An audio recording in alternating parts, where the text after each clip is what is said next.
Bonjour tout le monde. Cette semaine, on va lire le passage des espions, pas seulement dans la Torah, mais aussi dans la Haftara. Donc, les espions que Moshe envoie, 12 espions pour entrer en Israël et assurer une victoire quand Béné Israël finalement rentre dans leur terre après leur douloureux et long esclavage en Égypte.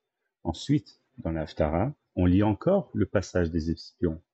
Mais cette fois-ci, c'est Yehoshua qui envoie 3 espions, et pas pour espionner tout Israël, mais seulement une ville de Jéricho.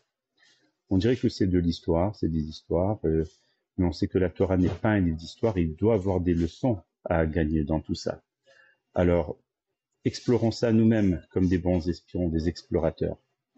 Moshe envoie 12 espions, et ce ne sont pas des espions que Dieu a demandé, c'est Am Israël qui demande à Moshe. On voit qu'il y a une petite trouille qui s'impose avant de rentrer en Israël et il demande la permission à Moshe. Moshe consulte avec Akadosh Baruch Hu qui lui donne la permission. Si vous voulez, allez-y, c'est pas moi qui vous le commande. Et aussi, ils ont été dans toute la terre. C'est une grande mission. Yoshua, que finalement c'est lui qui va rentrer les béné Israël en Israël,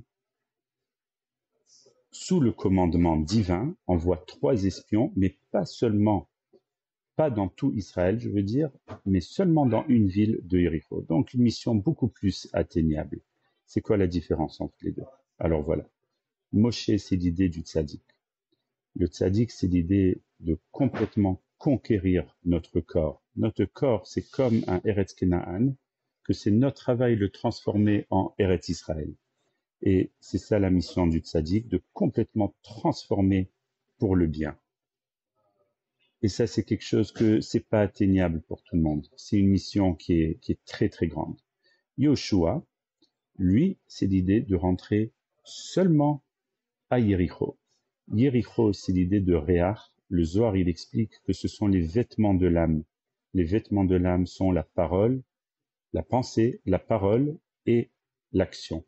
Ces 3 vêtements de l'âme qui est sous notre contrôle, une fois qu'ils sont sous notre contrôle, c'est là qu'on a gagné la terre. C'est là que on est capable de servir Hachem comme il faut, quand on est en charge complète de nos pensées, nos paroles et nos actions. Et c'est ça la mitzvah que Dieu y donne.